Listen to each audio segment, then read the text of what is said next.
નમસ્કાર મિત્રો, અર્થશાસ્ત્રમાં જે મોસ્ટ આઈએમપી વ્યાખ્યાઓ સમજવાની જે શ્રેણી ચાલુ કરી છે, જો મિત્રો આ બધી જ વ્યાખ્યાઓ જે હું સમજાવું છું તે ધોરણ 12ની બોર્ડની એક્ઝામમાં ઘણી વખત પૂછાઈ ગયેલી છે, એટલે ફ્યુચરમાં પણ પૂછાવાની શક્યતા છે.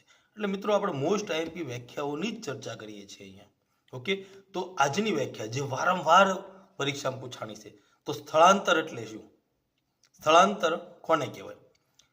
તો સ્થળાંતર એટલે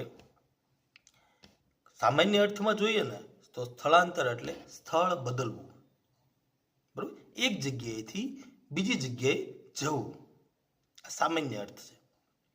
પણ અર્થશાસ્ત્રીય ભાષામાં જો વાત કરીએ, પરફેક્ટ વ્યાખ્યાને સમજીએ, કોઈ વ્યક્તિ એક સ્થળેથી બીજા સ્થળે દૂર, વતનથી દૂર, દેશમાં કે વિદેશમાં, ઓકે, નોકરી, વ્યવસાય કે સારું જીવન ધોરણ જીવવા માટે કાયમી વસવાટ કરે તેને સ્થળાંતર કહેવાય.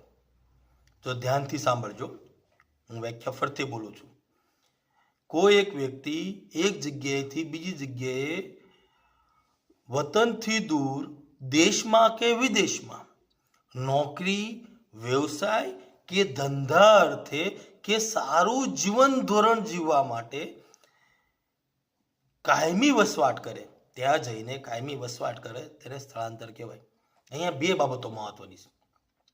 એક તો કાયમી વસવાટ, બરોબર, વતનથી દૂર કાયમી વસવાટ કરે, પછી તે ભલે દેશમાં હોય કે વિદેશમાં હોય, પણ વતનથી દૂર હોવું જોઈએ, બરોબર.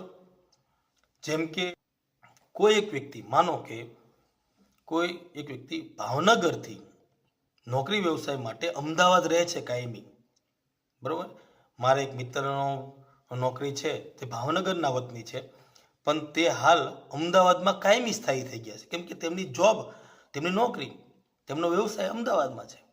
તો કાયમી વસવાટ એક જગ્યાએથી બીજી જગ્યાએ કરવો તો તેને સ્થળાંતર કહેવાય. તે ભલે પણ વિદેશમાં હોય. અહીંયા લાંબો ગાળો મહત્વનો છે. ઘણા વર્ષો સુધીનો એ વતનથી દૂર રહેવું મહત્વનું છે. એટલા માટે લાંબા સમયગાળો એટલે કાયમી વસવાટ, વતનથી દૂર.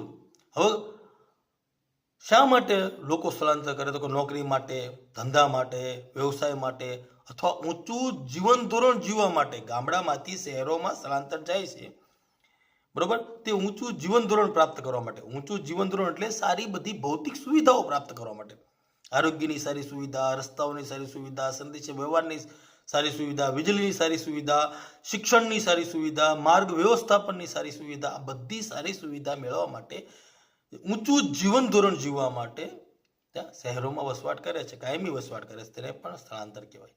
ઓકે મિત્રો, અહીંયા મારી વાત પૂરી કરું છું. જય હિન્દ, જય ભારત.